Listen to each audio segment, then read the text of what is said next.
This is my first World Championships.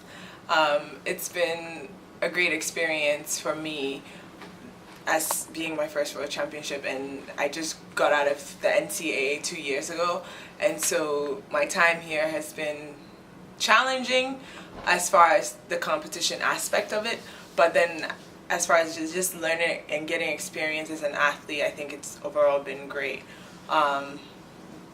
Talk about my performance. Obviously, I didn't perform as well as I wanted to, but I think being in that setting and being on the track and being on the runway and jumping just made me more motivated for next year and Commonwealth Games and Indoor World Championships as well.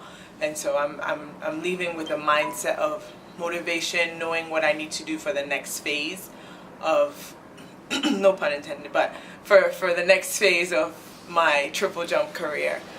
So that's, yeah. Let's talk about preparation for the World Championships. Was it the best that you had, prior? No. Compared to, the fact that I was here was a blessing in itself, but compared to everyone else that I was competing against, I just think that for me, there's just been a lot of things working against me getting to the next level. And so people would look at my progression from NCAA to now as a huge thing, but I think that where I am now is where I should have been in NCAA. And so now that I'm here, I just think that I haven't had the opportunity to focus in on athletics because it's been difficult financially. And so as of now, I live in New York City, I'm working and I'm training, and as well as the training aspect of it, most people I'm competing against have a coach that's handling everything, that is in charge of their strength program, their running program, their technique, everything, and it's organized and structured towards them performing their best at these type of competitions. But for me, because I don't have that, I don't have anyone to do all those things, I kind of have to handle it all by myself and figure out, okay, I can work with this person for a few days this week, I can work with this person when they have time, I can do this, I can do that. And so I spend most of my time not only training but also trying to figure out the best way to structure my season. I'm obviously not a coach, so it's been very, very challenging. I think that worked against me a lot this year. Situation, in terms of preparing for obviously the greatest athletics championship in the world. The ideal case scenario would have been to wake up every day knowing that, okay, I have a coach I'm going to, he has a plan for the season, and not having to bear the burden of working. I don't mind working, but when I'm working to support myself, just my living expenses, as well as supporting myself in all other aspects of training. So if I have an injury, guess who has to pay for that doctor's appointment, or guess who has to pay for that physiotherapist or the masseuse or whatever it may be.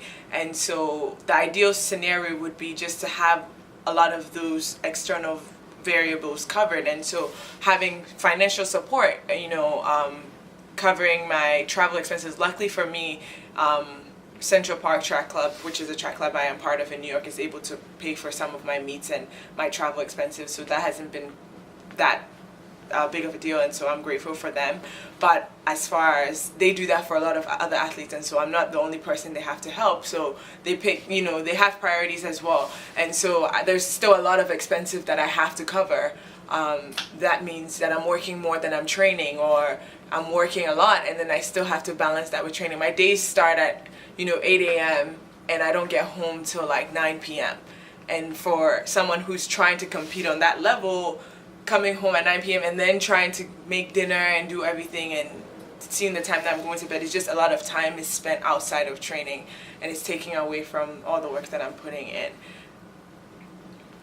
I'm trying to get an idea how much you spend, let's say, a month in track, going to meet, taking care of your health, taking care of your equipment and any other related costs. So on a monthly basis, between track, for traveling to meets, hotels, all that stuff, and rent, food, and everything like that, we're looking at about $4,000 a month. I live in New York City, and so that's what people need to understand. I live in probably, if not the most expensive place to live in the world. And so my rent alone is almost half of that. And then we're talking about food for the month.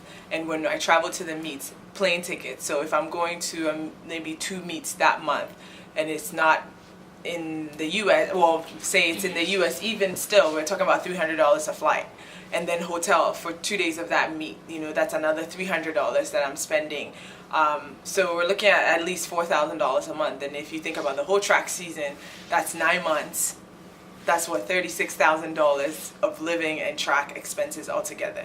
And so having no external support, I mean, it's almost impossible to do it without having a full-time job. And full-time job and track together, that's working 2 full-time jobs, and it's only one of them that's really paying you. And so that's quite difficult. And in comparison to, let's say, other athletes that I know, I have friends who are also doing the same thing, and the external support that they get and the external support that they need, and it's the same thing across the board. What makes the difference is having the external support and not having to put in that extra 40 hours a week. If I'm working only 15 hours a week and training 40, that's fine. Then I can cover little things like my food, whatever it may be. But if I have to worry about everything else, and then I'm going to a competition and trying to focus on that particular competition when I know I need to pay my rent, I need to do this, I need to pay for the flight, I need to play, it's just too much on your plate. So it's quite a bit. Okay, so you essentially take care of all this costs? Well, yeah, and for me, like I said, my track club that I have in New York City covers some of my meets and some of the travel for that. So that part hasn't been that difficult. But we're talking about I still have to pay for my rent, which is over $1,000 a month. I still have to pay for food, which is what, $500 a month. We're looking. I still have to pay for transportation, my monthly Metro Pass, which is almost $200 a month. And so so there's still things that I constantly need to cover that I still have to work for. Okay, so we just delve in a bit deeper into London now. Were you injured prior to the London Championships? So yeah, I had a minor ankle sprain in my second outdoor meet, which was in Guadeloupe, and so that was So right after I jumped my personal record and the national record at that time.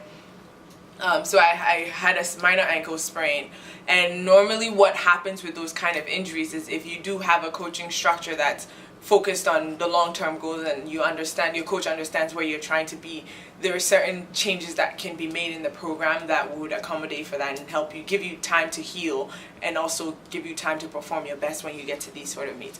As I mentioned before, I don't really have a set training structure, and so I'm playing the coach. I'm trying to figure all these things out as well. And then also on top of that, in this situation, my agent had gotten me into so many meets that would pay as well. And so now, like we talked about the financial burden, it's like, well, if I can afford it and I'm trying to compete and I have little opportunities to make money in meets, I'm just gonna keep jumping so I can at least survive and make extra money on the side. And so that became the priority in my season. Well, I got into these meets that I could make a little bit of money, and so it became the financial support over the health aspect of it. And it shouldn't have to be that way where I have to choose, am I either gonna get money or I'm gonna heal? It's because I needed a little bit of time to heal my ankle and then get back to competing. But the priority is to stay up and support yourself, and so that's what it came down to for me. And I kind of kept competing on it, so I never really got a chance to heal. And with those kind of injuries, the more you compete on it, the more you work through it, the weaker it becomes. So that's really what I faced. So do you feel you were in the best of physical shapes for London? I feel I was in the best shape as far as everything else. So my speed was great, my running was great, my technique was great. I just lost a lot of strength on the side that I had sprained just because I never gave it time to heal.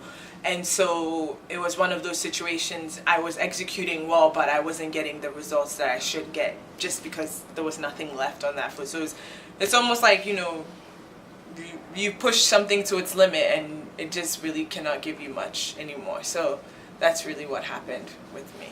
And how did you feel? It was what, 13.56? Yeah, 13.56, which is probably my worst performance this whole outdoor season, which is ironic because even after the sprain, on any given day, I could jump 1380. I had on the meet that I actually got the my personal record, which was the first real meet I had outdoor season, I had at least 3 fouls that were over 14:20. And so I was in the right shape as far as at that point in the season, but not having the structure that was necessary, I couldn't maintain that, and so that just comes with the trade. So what would it take to do 14 meters? I mean, as I mentioned, the biggest thing for me and the biggest change that needs to happen is I need to be in a setting where I'm focused on only athletics, because the level I'm trying to go to, I need to be that athlete. I'm not elite yet, and I'm sub-elite, meaning that I need to dedicate more time to it to get to that next level. And I'm not where I used to be, where I'm able to juggle all these things, or else I'll just stay at that level. And so the biggest thing is going to be, moving forward, is be under a solid coaching program, be under a solid training program, and also getting some financial support. And that's going to be the biggest difference for me, because once I'm able to get that support, I'm able to focus in more. And I don't know how much people know about the event, but triple jump is the type of event that the longer you're in it and the more you spend time on your technique and so on, the better you get. If you look at Ibargwan is in her 30s.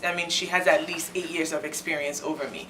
And so I feel like people kind of people forget that you need to sow into it before you can reap. And no one knew her when she was 24 years old. Who can really recall what she was doing at that time in her life and how relevant she was? And she didn't become relevant until she was about 28. Okay. And so I feel like I just need that time to dedicate to the craft. And I think, if things go the way they're supposed to, and I get the support I'm supposed to get, and I work the way I know I can work, there's no reason why I shouldn't be at that level. And I think as a community, we need to start investing early so that we can reap later on. And so you were in the national camp prior to Glasgow 2014 Commonwealth Games, right, and we didn't have a similar situation, for London. To what extent does a camp, let's say before the championship, really affect your performance? I think it will help once again, because you're able to get in the setting where you're focused, and that's the biggest thing. If I'm in New York, for example, 2 weeks before the championship, I'm going to work, I'm doing everything else that I need to do. But if I'm in a more controlled environment where I know I have a track here, I can go to practice, I can do this thing, I don't have to worry about money, which is the biggest thing. I don't have to worry about all these little things. There's food, there's everything. I think that helps. And for the most part, for those who are doing the relay, and that doesn't really apply to me, but being in a setting where you're just focused, you have the time in your day, and then you just have the focus before the championships, and I think that helps a lot. Looking to the future, what are your targets in track? You hold a national record. Everybody in the Ghanaian media loves you. Not everybody. But what really are your targets? I'm a very competitive person. I don't do this just to show up to these kind of meets, So I'm not just coming. The next time you see me at Worlds, I'm going to be in a final. I'm not coming to Worlds just to make it to Worlds, or just going to the Olympics just to go to the Olympics. And everything has been like that for me up until this point. It's just being the next big thing and taking it to another level. And so just like I entered the NCAA and became an NCAA All-American multiple times, that's the goal, is to be on this level, be on the world stage, and medal, and break grounds for Ghana and make moves for Ghana. And so that's what my goals are. Thank you very much. Any other thing you want to say, reflecting back on your family? I saw your father at the Swag Awards. Was a very happy man. Any message out to them? My family already knows how I feel. What about them? I'm just, to be honest, for me, as far as my family and everyone that supports me, I'm just grateful for the support, and that's what keeps me going. Like you said, a lot of people like Nadia in the media, and those who love me, I love you too. On my Facebook like page, I get a lot of support and stuff like that. And then there are the people who don't like. I wouldn't say they don't like me. I haven't grown on them yet, and it's gonna take time, and so that's fine. But either way, it's just, I appreciate all the support and all the love that I've been getting around from everybody. Thank you.